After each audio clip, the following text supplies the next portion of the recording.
आणि एक breaking news हाती येते या क्षणाची। अहिल्यानगर जिल्ह्यातून शिर्डी पोलिसांनी अशोक खरात प्रकरणात पतसंस्थेनंतर आता राष्ट्रीयकृत बँकांच्याकडे आपला मोर्चा वळवल्याचं कळतंय। या क्षणी एक महत्त्वाची अपडेट अशोक खरात संदर्भात तपास अधिकाऱ्यांनी आता राष्ट्रीयकृत बँकांकडेही मोर्चा वळवला आहे। सुनील दवंगे आपले प्रतिनिधी आपल्यासोबत आहेत। सुनील, काय अधिक माहिती आहे? मिलिंद सर, आपण जर बघितलं असेल तर अशोक खरातनं स्वतः नॉमिनी असल्याचे 132 खाती जी होती ती पतसंस्थेमध्ये उघडलेली होती आणि या सगळ्या माध्यमातून त्यांनी मोठ्या प्रमाणावर 60 कोटीपेक्षा अधिक रकमेचा व्यवहार केला होता।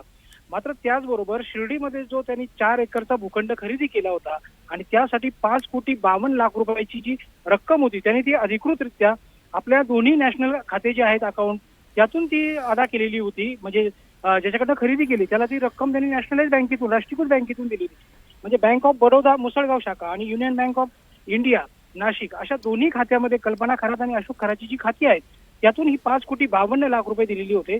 आणि यात आलेला जो पैसा होता तो कोणी दिला याची चौकशी जी आहे ती सध्या शिर्डी पोलीस करताना पाहायला मिळत आहे। म्हणजे पतसंस्थेनंतर आता शिर्डी पोलिसांचा मोर्चा जो होता राष्ट्रीयकृत बँकेकडे वळालेला आहे। अशोक खरातला कोणत्या खात्यातून पैसे आलेले आहेत याची चौकशी सध्या आता सुरू झाली आहे आणि यातून देखील आता धक्कादायक जे माहिती जी आहे ती समोर येताना पाहायला मिळते।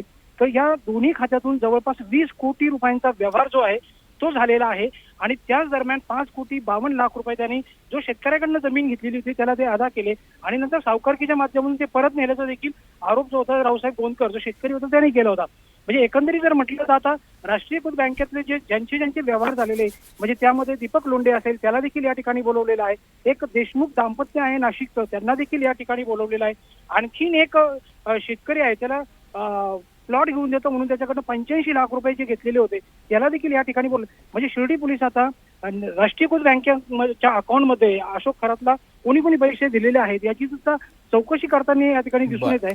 आता 5,52,00,000 रुपयाचा हिशोब लावण्याचं सध्या काम सुरू झालेलं आहे। आणखीन यामध्ये नोटीस जारी होणार आहे।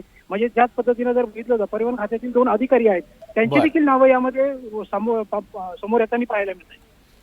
सुनील, अत्यंत महत्त्वाची बातमी सुनील दवंगे आमचे प्रतिनिधी आपल्याला देत आहेत। 8 ते 10 नाही तर 12 व्यक्तींना एकूण शिर्डी पोलिसांनी चौकशीसाठी बोलावलेलं आहे आणि union bank of India Nashik आणि अन्य काही बँकांमधून मिळून 20 कोटी रुपयांचे संशयास्पद व्यवहार झाल्याचं समोर आलंय। सुनील दवंगे आमचे प्रतिनिधी आपल्याला याबद्दल माहिती देत होते।